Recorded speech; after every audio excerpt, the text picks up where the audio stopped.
Bien, reprenons notre visite de Bérénice au cours du Haut-Empire. Nous avons vu tout à l'heure l'emplacement des puits tout autour de la ville, car effectivement l'approvisionnement en eau était essentiel. Nous avons vu que, comme partout ailleurs dans le désert, c'est l'armée qui s'en occupe, c'est l'armée qui creuse les puits et qui contrôle la distribution de l'eau. Et à ce propos, il faut indiquer que ces puits sont très grands, même si probablement ils ne donnaient pas assez d'eau, ce qui était la raison de leur déplacement. Le grand puits du Wadi Kalalat, par exemple, mesure 32 mètres de diamètre, et donc ça suppose une énergie et un travail très important pour les creuser. Il faut aussi remarquer que bien que le nivelé entre le Wadi Kalalat et le port, qui fait à peu près 78 mètres de différence, bien que ce déniveleur ait permis d'aménager un aqueduc, rien de tel n'a été réalisé et l'eau était transportée par des outres portées par des chameaux et des ânes. Ce qui montre que dans une ville qui a connu quand même ce développement assez important, on n'a pas jugé nécessaire de faire un aqueduc. Or, nous verrons dans 15 jours que dans le cas de Clysma, on a fait un aqueduc. Donc je crois qu'il y a une différence quand même qui est très importante et nous verrons que le rôle de Clysma, notamment au Haut-Empire, a été certainement sous-estimé pour tout un tas de raisons qu'il nous appartiendra d'examiner. Mais remarquons déjà que malgré les investissements de l'armée dans les puits, on n'a pas fait ce type d'aqueduc. L'eau était aussi nécessaire pour alimenter des thermes. Les fouilles américaines n'en ont pas trouvé. Je dirais, n'en ont pas encore trouvé, car il me paraît évident que Bérénice possédait un ou plusieurs établissements thermaux, tant le besoin culturel était universellement partagé par la population de l'Empire et rendait ces établissements nécessaires, notamment aux militaires. D'ailleurs, quelques briques cuites trouvées éparses dans la ville et des flacons à huile parfumée sont probablement les témoins indirects de leur existence. À côté de l'eau, il fallait du vin. Une part notable du vin qui parvenait à Bérénice était exportée. Mais la population locale en consommait aussi, notamment les militaires qui avaient un fort pouvoir d'achat par rapport au reste de la population. Il est évident que les amphores vinaires retrouvées sur place témoignent du vin qui a été importé et bu localement. Et pour une part aussi, évidemment, d'amphores qui ont été remployées pour d'autres usages. Il est difficile d'entrer dans le détail de cette consommation du vin et surtout de son évolution, car les comptages globaux de l'ensemble du site n'ont pas été encore publiés, la fouille est encore en cours, et on ne dispose que de comptages très partiels dans quelques niveaux, notamment ceux d'une tranchée qui avait été fouillée en 1995-97, qui est la tranchée 5 de Bérénice, où on a des comptages pour des dépôts qui sont datés de l'époque augustéenne. Ce qui est intéressant, c'est que ces comptages montrent qu'il y a une écrasante majorité d'amphores égyptiennes 3 produites dans la région de Coptos, et parmi les importations de ce début du 1er siècle, on trouve surtout des amphores italiques Dressel de 4, principalement de Campanie. Par la suite apparaissent des amphores de Crète, de Cilicie, d'Éphèse, et puis de Chypre, de Gaule, et vers le milieu du IIIe siècle, de Maurétanie césarienne. Le tableau est donc le même que celui offert par les forts de la route entre Bérénice et Coptos, et il diffère totalement de celui des sites d'Arabie ou d'Inde, où les amphores égyptiennes 3 sont quasiment absentes, montrant que le vin de Coptos n'était probablement pas assez réputé pour être exporté. Ces données sont à mettre en relation avec celles des livraisons pour l'avitaillement des bateaux, publiées notamment par Bagnall et Verhoeven dans les Documents from Berenike paru à Bruxelles en 2000 et en 2005, et d'autre part avec des groupes d'amphores et de marsipiats de vin en plus grande quantité. On remarque que les quantités de vin qui passent la douane de Bérénice, donc qui sont attestées dans ces ostracas publiés par Bagnall et Verhoeven, ces quantités de vin sont peu importantes. Le maximum qui est attesté est 48 amphores. Cela correspond donc plutôt à un trafic d'approvisionnement de Bérénice, éventuellement de l'équipage des navires, mais certainement pas à un grand commerce, celui qui payait la Tétarté à Alexandrie sur des quantités beaucoup plus importantes. Dans le même sens va donc la mention des marsipiats, qui sont des outres qui sont totalement inadaptés au transport par bateau. Donc, ce que nous montre l'archéologie de Bérénice, c'est principalement l'approvisionnement de la ville et presque rien sur le grand commerce avec l'Inde. Au titre de l'alimentation, il faut distinguer la viande des nourritures végétales. L'alimentation carnée est révélée par les études archéozoologiques et elle est particulièrement intéressante. La consommation de poissons et de fruits de mer est une constante, de nature écologique bien entendu, puisque nous sommes au bord de la mer. Mais celle de la viande montre une évolution significative.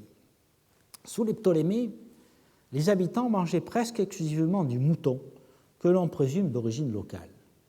Durant le Haut-Empire, au contraire, on voit se développer la consommation de porc, mais aussi de bœufs, de poulets et de poissons du Nil, et même d'escargots, qui est un produit de luxe qui est importé certainement du nord de la Méditerranée. Bien entendu, le chameau était aussi systématiquement dépecé lorsqu'il venait à mourir. Il paraît clair que cette diversification que l'on constate aussi dans les forts de la route que nous avons fouillés est directement suscitée par la demande militaire. Bien que le camp militaire n'ait pas été localisé, comme je vous l'ai dit, il ne fait pas de doute qu'il y avait une forte présence de soldats à Bérénice. Outre ces viandes appréciées, on trouve la consommation de quelques chevaux et d'ânes, de chameaux bien entendu, et au moins d'une gazelle. Alors j'anticipe un peu sur la suite pour dire que l'éventail de l'offre carnée, de l'offre de viande, se ferme à nouveau durant l'Antiquité tardive, où la consommation de moutons, de chèvres et de chameaux redevient totalement prépondérante, allant de pair avec la présence régulière de nombreux nomades éleveurs de ces animaux qui sont installés dans la ville ou aux abords de la ville. Mais sur ce point, je vous renvoie aux remarques de Steve Steidbotham dans un article intitulé Late Roman Berenike, paru dans le Journal of American Research in Egypt en 2002, surtout à la page 234. Au titre des aliments végétaux, il faut d'abord citer le blé. Il est mentionné dans les Ostracapétries, car l'entreprise de chameliers dirigée par Nicanor en transportait. Il est aussi répertorié comme passant la douane, dans les ostracas de la douane, et dans le périple de la mer Érythrée, qui indique que le blé était aussi exporté. On trouvait aussi de l'orge, utilisé comme fourrage pour les animaux, et on le retrouve notamment sous forme de graines dans les crottes de chameau. Le riz a été trouvé en petite quantité. Il doit provenir d'Inde, mais il a pu aussi être cultivé au Moyen-Orient. Il est possible que sa consommation ait surtout été le fait d'Indiens, de marins et de commerçants séjournant pour plusieurs mois à Bérénice entre deux armements. En effet, nous n'avons pas du tout trouvé, en tout cas une seule graine dans un des forts, ce qui montre que c'est une consommation qui est probablement liée à des besoins ethniques. Comme Charlène Bouchot l'a détaillé l'année dernière, le tamisage des sédiments réalisé par l'équipe américaine a permis de retrouver toutes sortes de légumineuses produites dans la vallée du Nil, des lentilles, des pois chiches, du lupin, des vesses, des fèves, et aussi des graines et des noyaux de fruits tels que amandes, noix, noisettes, abricots, pêches, prunes, figues, raisins, grenades, pastèques, dattes et pignons. Des légumes verts tels que des choux et des salades devaient être cultivés sur place, comme dans les forts, là où il y avait suffisamment d'eau, par exemple celui de Campassie. Il fallait aussi importer de l'huile. L'huile d'olive est mentionnée comme passant la douane, en général dans des petits conteneurs qui sont appelés hémicadia, et un ostracone mentionne 7 italica d'huile remployés, c'est-à-dire qu'on a utilisé des amphores italiques, certainement de type Dressel de 4, pour transporter de l'huile pour l'approvisionnement de Bérénice. Donc il ne faut probablement pas attribuer la totalité des amphores à vin au commerce d'approvisionnement du vin de Bérénice, puisqu'évidemment il y avait une part non négligeable de remploi. L'huile qui passait par Bérénice semble avoir été destinée aussi aux Yavanas, c'est-à-dire à ces étrangers d'origine occidentale qui résidaient en Arabie ou en Inde, mais elle était certainement aussi consommée sur place, voire sur les bateaux. En effet, le remploi d'amphores vinaires ne s'inscrit pas dans le grand commerce, mais plutôt dans celui de détail. Outre ces denrées de base, les couches de cette époque, livre du poivre du Kerala, qu'on trouve dans presque tous les échantillons, ce qui prouve à la fois son abondance et son relatif bon marché. D'autres épices, telles que la coriandre, le cumin, sont aussi présentes. La prospérité de Bérénice connut un net déclin à une époque qu'il faut tenter de préciser. Selon Steve Sidebottom, la ville aurait connu une crise au IIe siècle, car il constate, après le début du IIe siècle de notre ère, une chute de la quantité de textes, des monnaies et des poteries, et car il a décelé très peu d'activités de construction à la fin du IIe et au IIIe siècle, ainsi que dans la première moitié du IVe siècle. Il dit Bérénice must have suffered a steep decline in activity and a concomitant drop in the size of its population at this time. Political unrest and open rebellion along the Nile, including the attack of the Nile cities of Coptos and Ptolemais by the nomadic Blemmyes, an increase in banditry and Bedouins' activities in the eastern desert, which is evident from the excavation along the Mio-Samos Nile road, and a decline in the international trade passing through Bérénice, may all have played a role in this decline in the fortune of the port. À la page suivante, il écrit que plusieurs sources indiquent qu'une peste virulente, probablement la petite vérole, a atteint l'Égypte et le désert oriental sous le règne de Lysius Verus et a duré et a ravagé le secteur pendant plusieurs décennies. Et elle aurait ainsi décimé la population dans plusieurs places et plusieurs villes de l'Égypte et de l'Empire pris dans la totalité. Ceci, selon lui, aurait pu causer un dramatic downturn, donc un abaissement dramatique de l'activité à Bérénique. En fait, l'auteur de la population oscille entre une crise dans la seconde moitié du IIe siècle induite par les ravages de la peste antonine et une crise dans le IIIe siècle, surtout liée à l'insécurité due aux nomades, ce qui introduit un certain télescopage chronologique. D'une part, il dit que les textes déclinent dès le début du IIe siècle, et d'autre part, il évoque la prise de Coptos en 280, soit plus d'un siècle et demi d'écart. Après avoir lu l'ensemble des rapports de fouilles, et en tenant compte des enseignements que la fouille des forts de la route m'a donnés, je pense que s'il y a eu un moment de crise démographique due à la peste antonine, probablement la variole, après 166, cette crise a été de courte durée, car les forts montrent une pleine activité dans le dernier quart du IIe siècle et durant toute la première moitié du IIIe siècle au moins.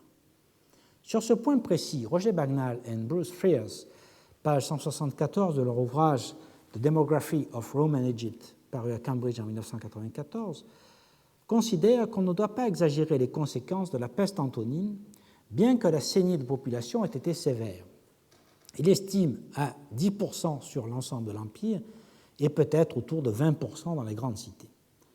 En tout cas, Bérénice, je crois, s'en est relevé assez vite, car la demande a été stimulée par, évidemment, les classes riches de l'Empire et qui continuent de consommer les produits du commerce orientaux en grande quantité dans la première moitié du IIIe siècle. En revanche, les troubles des années 250-280 ont marqué, je crois, un coup d'arrêt à Bérénice. L'équipe américaine n'a pas mis au jour de maisons ou de monuments occupés durant le dernier tiers du IIIe siècle et la première moitié du IVe siècle. Cela ne signifie pas pour autant que Bérénice ait alors été totalement abandonnée. De futures fouilles mettront peut-être au jour des niveaux de cette période. Mais le site est désormais assez bien connu pour qu'on puisse affirmer que Bérénice connaît alors une forte dépression. Celle-ci pourrait résulter de la combinaison de plusieurs causes. D'une part, les troubles sécuritaires, avec les gravages causés par les nomades du désert, dont nous avons vu le rôle grandissant à propos du fort de Xéron et dans le troisième quart du IIIe siècle après Jésus-Christ, et d'autre part, le retrait de l'armée, qui a eu une double conséquence: la sécurité minimale n'était plus assurée et l'approvisionnement en eau non plus. Enfin, une autre cause pourrait être d'ordre démographique à nouveau, due à la peste dite de Cyprien, qui sévit de 250 à 271. Les récentes fouilles dans le tombeau de Haroua et d'Achimenrou à Thèbes, c'est-à-dire à Luxor, où les fouilles italiennes ont récemment trouvé des charniers de cette époque, montrent son impact en Haute-Égypte.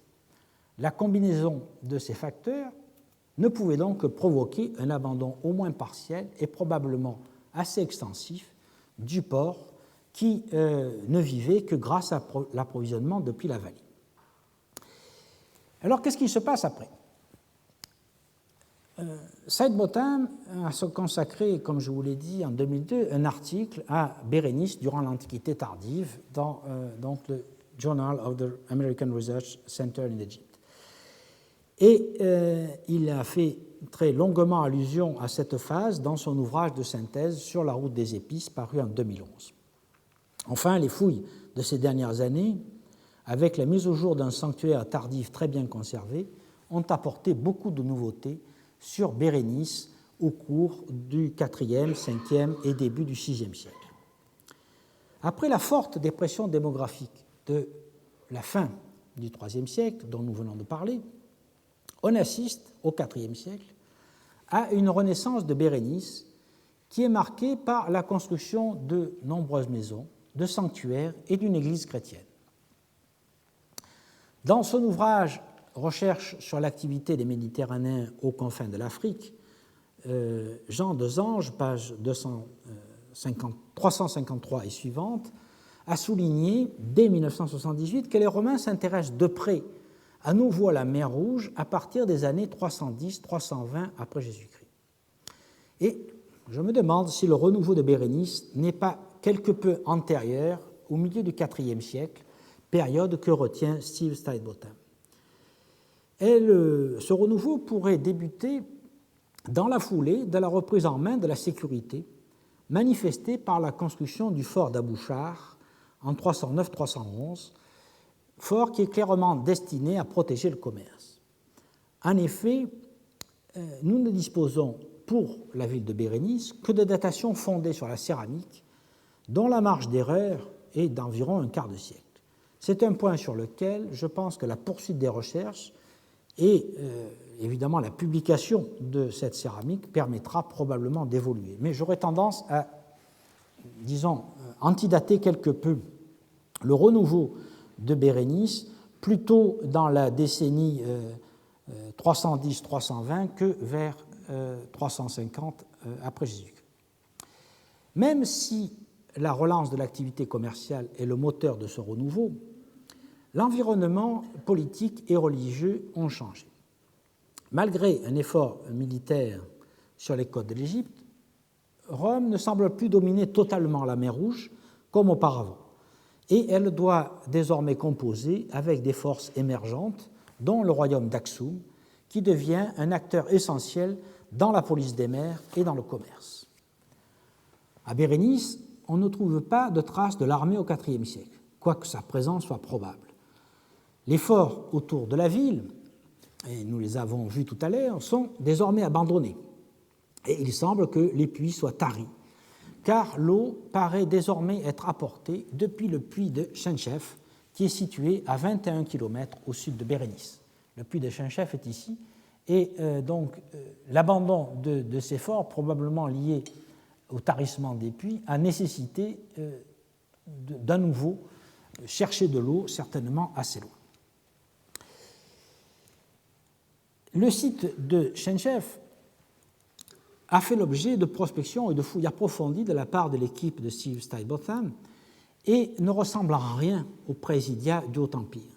C'est un véritable village comportant plusieurs centaines de maisons occupées au 5e et 6e siècle. Maisons qui sont entourées de tombes qui montrent une population permanente et sédentaire. Les maisons y sont bien construites et le niveau de vie semble relativement élevé. On y a trouvé du poivre, du sorgho, du teck, des perles, des importations d'Arabie et même un saphir de Trapouban, ainsi que des noix, des amandes, des pignons venus de la Méditerranée. Donc les gens qui habitent dans ce village sont en rapport d'une façon ou d'une autre avec le grand commerce, ont les moyens de se construire de belles maisons, dont nous avons quelques exemples, maisons qui sont bien construites avec plusieurs pièces, des niches et un appareil de mur qui est très caractéristique de cette période et un appareil qu'on retrouve dans beaucoup de constructions du désert oriental à partir de la fin du IIIe et du IVe siècle après Jésus-Christ. Même si le rôle principal du village de Chenchef fut de contrôler le point d'eau, il ne semble pas que c'était le fait de l'armée, et de toute façon, ça n'expliquerait pas l'anormal développement de cette agglomération dans une zone où il n'y a pas de port et où les ressources naturelles sont très rares. Mais revenons à Bérénice. L'urbanisme de Bérénice, à l'époque tardive, est assez bien connu, car l'emplacement des maisons et des rues, comme nous l'avons vu depuis le départ, se devine bien sous le sable, et les fouilles rencontrent d'abord ces niveaux qui sont bien conservés pour cette époque. L'ensemblement du port sud-ouest, comme je vous l'ai dit tout à l'heure, a provoqué progressivement le déplacement de l'assiette de la ville en suivant la progression du rivage et en allant vers l'est. Pour gagner du terrain, on a apporté un remblai destiné à surélever le sol de l'ancienne plage dans la partie est afin de pouvoir construire des maisons, c'est-à-dire dans toute cette partie qui est ici, zone qui n'était pas occupée au Haut-Empire et qui est remblayée pour pouvoir construire des maisons à partir du IVe siècle. Ce remblai très important contient beaucoup de mobilier du Haut-Empire et surtout, bien entendu, des amphores. Dans la partie ouest de la ville, au contraire, c'est-à-dire dans cette partie-là, les maisons sont construites sur les maisons antérieures qui, toutefois, ont été rasées et dont les pierres sont souvent récupérées. Les maisons de l'Antiquité tardive s'alignent à peu près sur le même plan de rue tout en le déformant progressivement. Les règles d'urbanisme, en effet, ne sont pas strictes. Certaines maisons débordent sur la rue, mais leur respect global indique toutefois qu'une autorité et une certaine régulation président à la reconstruction de la ville. Deux grandes rues sont alors connues. L'axe principal est-ouest, que vous voyez ici, dégagé entre le temple de Sérapis et l'église, l'église qui est ici et le temple de Sérapis qui est là, et une rue nord-sud, ici, enfin plusieurs rues nord-sud, dont une qui aboutit à un temple qui est ici et une autre qui aboutit à un autre temple qui est ici, au temple qui est appelé le temple nord-est, et qui se termine, donc l'une de ces rues se termine par une place au croisement, une place qui mesurait à peu près 20 mètres par 40. D'autres rues sont parallèles et montrent donc ce plan d'amis. Les murs des maisons sont construits différemment de la période précédente. Ils sont désormais construits en fragments de coraux et parfois avec de gros coquillages liés au mortier de boue et associés avec des espèces de harpes faites de blocs de remploi récupérés dans les maisons du Haut-Empire. Les marches, les seuils et les pieds droits sont faits de blocs aussi récupérés dans les maisons du Haut-Empire et dans certaines maisons, on a même trouvé des accumulations de blocs et de chapiteaux et de colonnes qui proviennent du démantèlement des constructions du début de l'Empire, démantèlement peut-être aussi d'un temple de Zeus qui aurait entraîné la récupération de la dédicace faite par Philothéra dont nous avons parlé tout à l'heure. Les toits sont alors faits de poutres de palmier recouverts de branches et ensuite recouverts d'argile. Les maisons ont des niches dans les murs et sont parfois doublées de planches. Vous voyez ici un exemple de ces maisons avec une cour ici, un escalier qui permet à monter à l'étage et ces niches dans la partie basse. Ces maisons donc comportent souvent un étage où devait se trouver l'habitation, alors que le rez-de-chaussée semble être réservé à des activités commerciales. En effet, les fouilleurs ont trouvé en plusieurs endroits des balances et des poids de petite dimension qui indiquent qu'on pesait des marchandises en petite quantité, donc probablement des pierres précieuses et des aromates. Cette activité commerciale directe montre une différence majeure avec le Haut Empire, dans la mesure où les marchandises, à l'époque du Haut Empire, ne faisaient que transiter par Bérénice pour aller vers la douane d'Alexandrie, à travers celle de Coptos, et vers les entrepôts de la vallée. Au contraire, les commerçants de l'Antiquité tardive semblent donc faire un commerce de détail et ne sont plus seulement des transitaires s'occupant de lots de marchandises, du fait que des lots de marchandises puissent parvenir à leurs destinataires qui étaient dans la vallée. Donc voici quelques exemples de ces maisons qui sont relativement bien connues.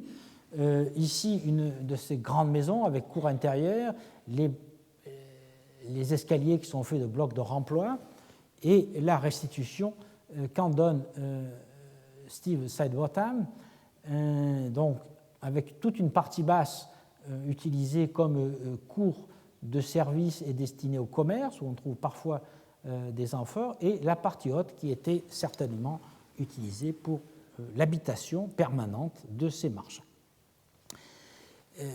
Et sur cette diapositive, vous voyez les restes de balances et de poids qui ont été trouvés dans plusieurs de ces cours et qui montrent donc toute cette activité de commerce de détail, certainement de matières précieuses, puisqu'on a affaire à des petits poids, probablement notamment d'épices, d'aromates, etc. Outre les marchands de matières précieuses et légères, on trouvait aussi des négociants en matières pondéreuses, telles que le vin. Dans la partie sud-est de la ville, Steve Sidebottom a mis au jour un entrepôt qui est daté des environs de 400 après Jésus-Christ et qui contenait des amphores d'Aqaba intactes et vides en attente de recyclage. Le vin que contenait, il y a débat sur la nature de ces amphores, mais personnellement je crois qu'il servait au commerce du vin, et le vin qu'il contenait, qui vient donc de la région d'Aïla, Aqaba aujourd'hui, est alors largement commercialisé le long des côtes de la mer Rouge et de l'Arabie, et je vous renvoie à l'ouvrage de Roberta Tomber, Indian Roman Trade from Pot to Pepper, paru en 2008, où Roberta montre qu'il y a une grande uniformité de distribution de ces amphores d'Aqaba, depuis Abouchar et Bérénice jusqu'à Adulis, qui est le port d'Aksum, au niveau de l'Éthiopie, à Cana et à Chabwa, en Arabie, et y compris jusqu'en Inde, où ces amphores d'Aqaba sont présentes sur plusieurs sites. Outre les maisons, les sanctuaires sont relativement bien connus. Le sanctuaire des Palmyréniens semble toujours utilisé au IVe siècle. Toutefois, les fouilleurs n'ont pas pu déterminer quand la statue de Yaribol a été enlevée ou détruite. En tout cas, l'autre statue de bronze, celle qui représente peut-être Isis, a été intentionnellement mutilée en la cassant en partie haute et en perçant la feuille de bronze avec un outil en fer. Un tel acharnement, dont on a trouvé des témoignages comparables au Ve siècle dans les sanctuaires des forts de Dios et de Didumoy, est probablement attribuable aux chrétiens. Le temple de Sérapis semble lui aussi fréquenté à l'époque tardive. Dans la cour nord, où nous avons vu qu'il y a ce niveau du Haut Empire avec les jarres indiennes remplies de poivre. Dans la cour nord, donc au-dessus de ces niveaux, des activités artisanales ont eu lieu à cette époque, mais on n'a pas pu déterminer si elles sont en liaison avec le culte. Par contre, un sanctuaire païen a été construit et utilisé notamment durant l'Antiquité tardive, seulement l'Antiquité tardive, et c'est celui que l'équipe américaine appelle The Northern Shrine, parce qu'il est situé dans la partie nord de la ville, au bout de la rue nord-sud. Cet ensemble est situé à 80 mètres au nord du temple de Sérapis, et à cet endroit-là, le culte avait lieu dans un espace semi-enterré, probablement couvert par une voûte. Les murs sont en blocs de coraux et incluent des poutres de teck, probablement d'un bateau. À l'intérieur, les fouilleurs ont trouvé des sièges en pierre, parallèles aux murs nord et sud. Un de ces sièges réutilisait un bas-relief cassé montrant un personnage debout sous un dé, et un autre dessous, ce serait un prêtre devant une divinité. Le lieu a livré des lampes à huile, des fonds d'amphore utilisés pour faire du feu ou brûler des parfums, un autel cylindrique avec des traces de feu et 4 tables à offrandes rectangulaires représentant des piscines de temple, que vous voyez ici.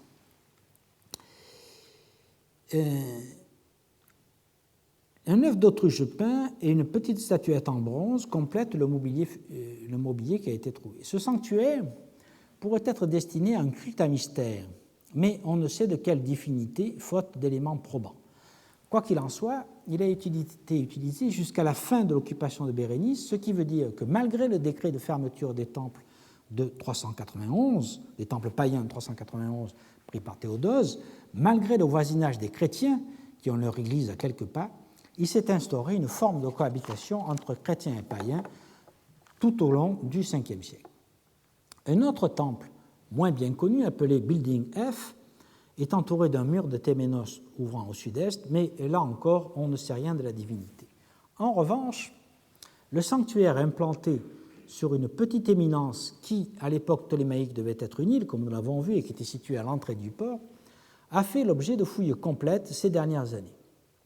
Il est situé, comme nous l'avons vu, tout à côté du sanctuaire en grand appareil, dont nous avons vu plus haut qu'il n'était pas bien daté, mais pourrait être ptolémaïque et certainement utilisé au cours du Haut Empire. Il est possible que le nouveau sanctuaire ait pris la suite du précédent. Il est assuré que dans la seconde moitié du IVe siècle, les deux édifices ont fonctionné ensemble, puisque l'effondrement complet de l'un des murs de l'édifice ancien grand appareil repose sur des niveaux contemporains du temple tardif. Donc une forme de continuité est vraisemblable. Les murs du temple tardif sont là aussi bâtis en rocher de corail avec des remplois de blocs de gypse. Par une seule porte, on pénètre dans une longue salle bordée de 2 rangées de sièges de part et d'autre d'un espace central, d'un long couloir central. Les banquettes étaient recouvertes de tamaris sur lesquels on a retrouvé des os de jeunes moutons et de chèvres qui sont probablement des restes de repas rituels. La datation est assurée par la céramique trouvée dans les niveaux de fréquentation à l'intérieur. Elle montre que le temple a eu une activité soutenue entre la fin du IVe siècle et le début du VIe siècle. Le dégagement minutieux à l'intérieur a livré un très abondant mobilier rituel comprenant 2 autels rectangulaires, une table à offrande en forme de piscine, un brûle-parfum en céramique, une petite jarre remplie de décorations en argent, une fiale de bronze, 50 coquilles de coris utilisées pour la divination. Alors vous voyez ici une vue de l'entrée du temple avec les banquettes qui permettaient de s'asseoir à l'entrée et les 2 autels à cornes qui ont été trouvés devant une lampe à huile et donc qui montrent cette activité rituelle. Outre ces témoins, le tamisage des sédiments montre l'existence d'offrandes périssables telles que des fleurs de lotus, du blé, des figues, de l'orge et du bois de cèdre utilisé évidemment pour fumigation et pour son odeur. Parmi les objets rituels, on note donc des œufs d'autruche peints, dont un qui porte un pentagramme et en fond de lampe avec un pentagramme. Or, le pentagramme est entre autres le symbole de l'étoile du chien qui marque le début de la nouvelle année égyptienne qui est associée à Isis. La découverte en remploi d'une inscription dédiée à Isis, à Tiché et peut-être à Sérapis, bien que datée du règne de Trajan et datée de 98 de notre ère, est un autre indice qu'il y avait dans ce secteur idéalement placé un sanctuaire d'Isis protectrice des navigateurs. Il est donc vraisemblable qu'au moins dans la première phase, le temple ait été consacré à Isis.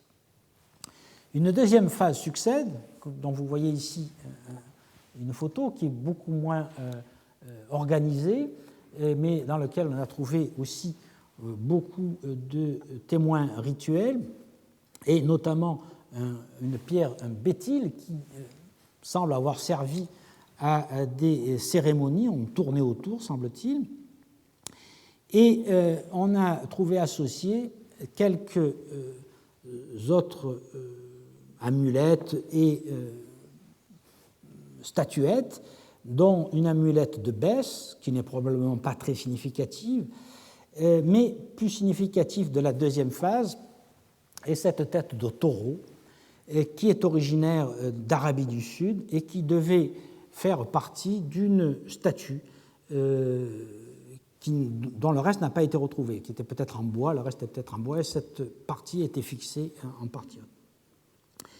Tout à l'est du site se trouve le plus grand complexe cultuel de la ville tardive, qui est l'église chrétienne, qui a été fouillée entre 1996 et 2001. Donc, nous étions ici dans le temple tardif, peut-être d'Isis, et ensuite d'une divinité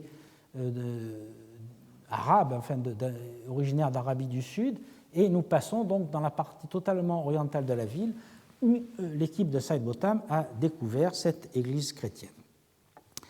On y accédait depuis le nord par une entrée latérale comportant une volée de marche. La nef centrale est séparée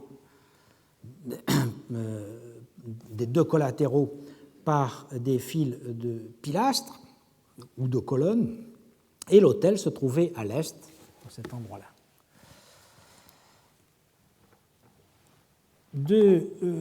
Depuis cette pièce, on pénétrait aussi dans une pièce située à l'ouest qui est entourée de banquettes que vous voyez ici, et mieux sur cette photo-là, dans laquelle ont été trouvés des symboles chrétiens, notamment une lampe qui porte une inscription « Jésus, pardonne-moi » écrite en copte, et un fragment de lampe chrétienne en bronze dont vous avez la photo ici. Saïd Botham pense que cette pièce, donc entourée de banquettes, était destinée à l'enseignement des novices avant leur admission dans l'ecclésia, c'est-à-dire au sein de la communauté chrétienne. Sur le côté est de l'église, donc là nous étions à l'ouest, ici dans la salle à banquette, sur le côté est se trouvait une cour en partie couverte qui abritait des foyers. Dans ces cuisines, on a trouvé de nombreuses arêtes de poissons et un peu à garum ou à salaison de poissons. On y faisait donc une cuisine, peut-être rituelle, à base de poissons. Tout le côté nord de l'église est occupé par des habitations. Donc, vous voyez l'église avec la reconstruction, la partie qui était peut-être destinée à l'enseignement ici, et tout le côté nord est occupé par des habitations qui semblent être les logements des desservants ou d'une communauté de cénobites qui avaient en charge l'entretien des lieux et du culte. Le cimetière de l'époque tardive est situé au nord-ouest de la ville, près de la route qui reliait la ville au Nil. Donc dans ce secteur-là que vous ai indiqué en rouge. On y rencontre deux types de tombes.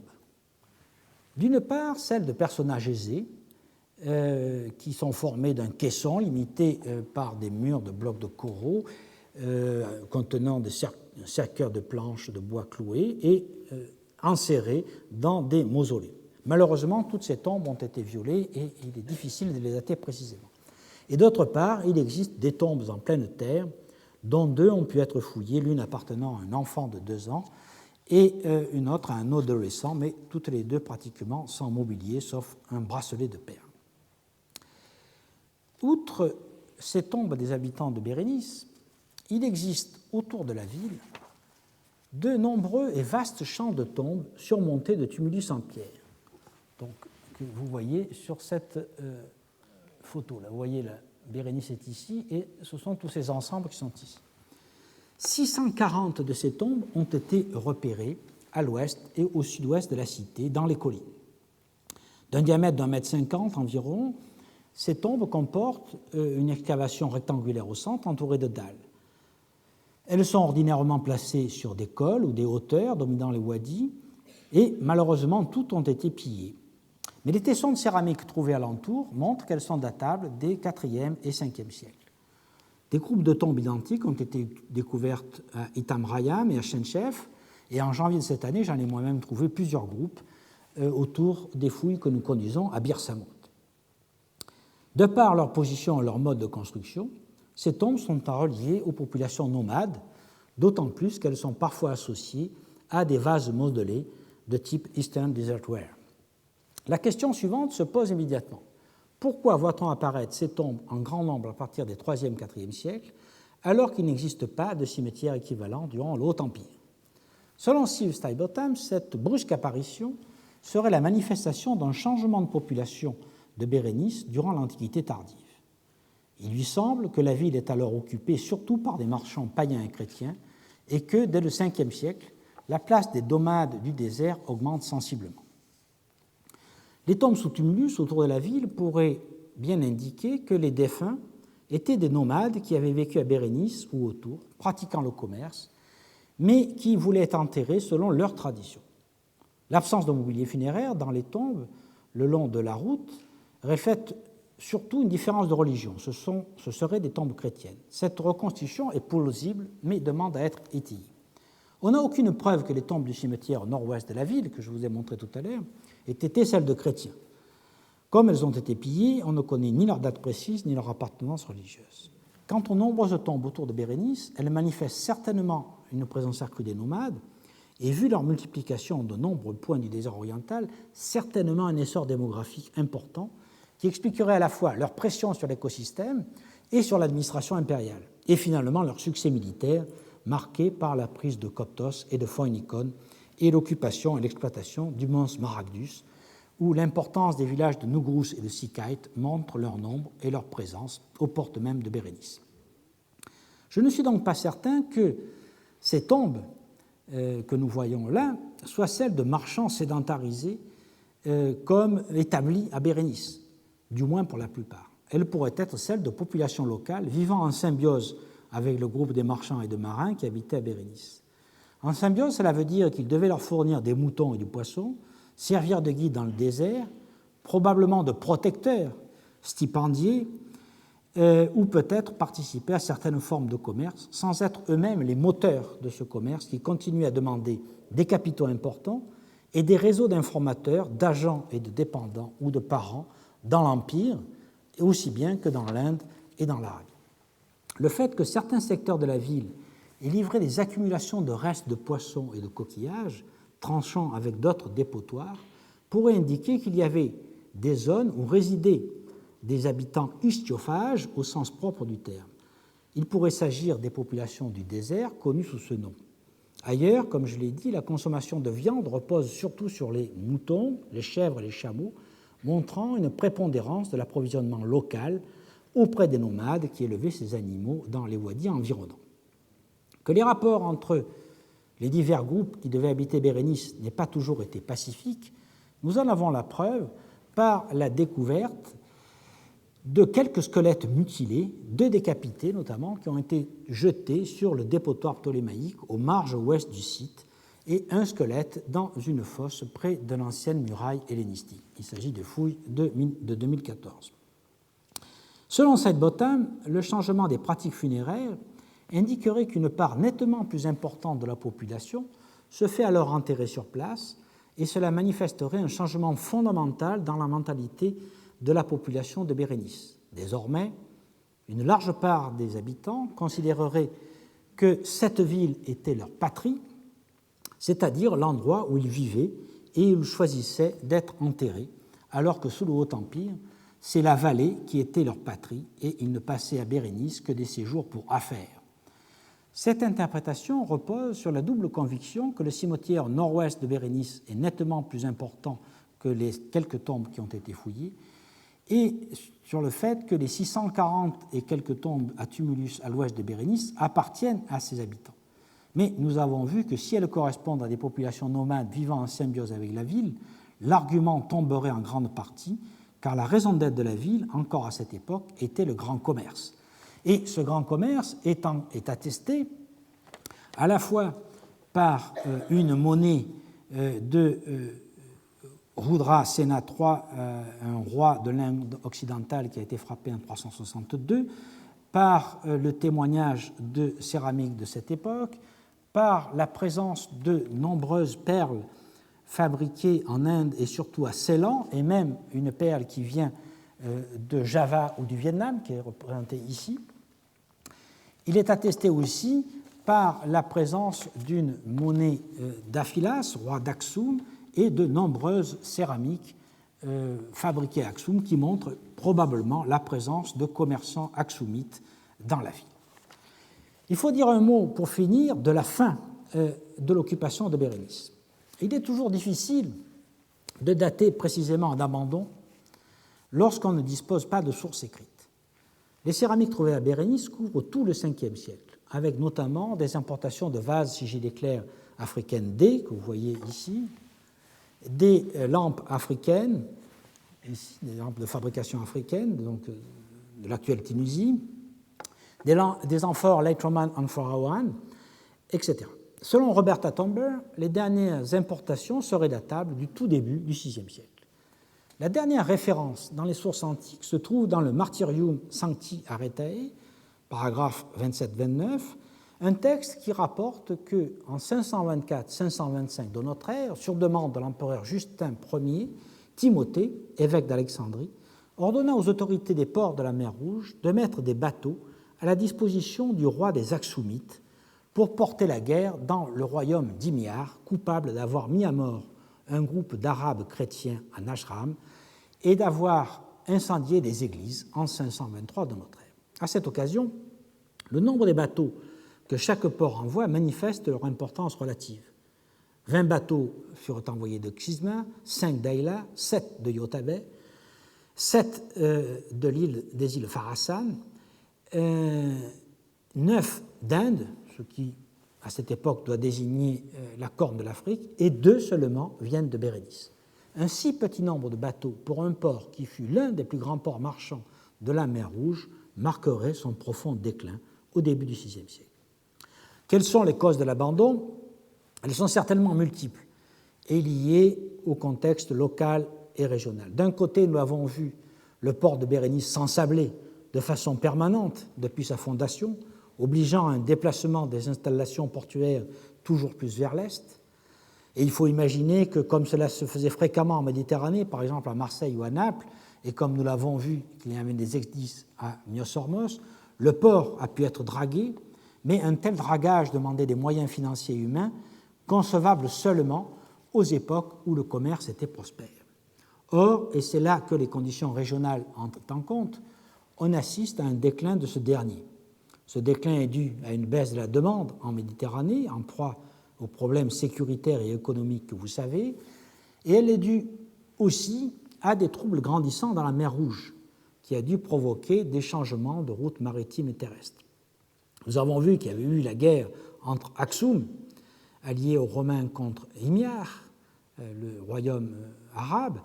Les Aksumites, d'ailleurs, semblent avoir pris, comme je vous l'ai dit, une place prépondérante dans le commerce à cette époque, provoquant l'essor d'Adoulis, le port du commerce du royaume d'Aksum, et probablement le déclin de Bérénice. Enfin, la peste bubonique, qui se répandit depuis l'Afrique ou l'Arabie, ou peut-être l'Inde, dans la Méditerranée en passant par la mer Rouge, a dû signer la mort de certains de ces établissements situés le long de la mer Rouge, car la peste bubonique est signalée à Péluse en 541, à Constantinople en 542, et à Marib en Arabie en 543. Il faut donc s'attendre à ce qu'un port qui était déjà en déclin au début du VIe siècle ait été totalement abandonné à cette occasion. En revanche, nous verrons dans le prochain cours que c'est un moment où Ayla, où Yotabe et où Clysma connaissent un certain essor, malgré leur position défavorable du point de vue du régime des vents. Et nous essaierons alors de comprendre pourquoi. Merci.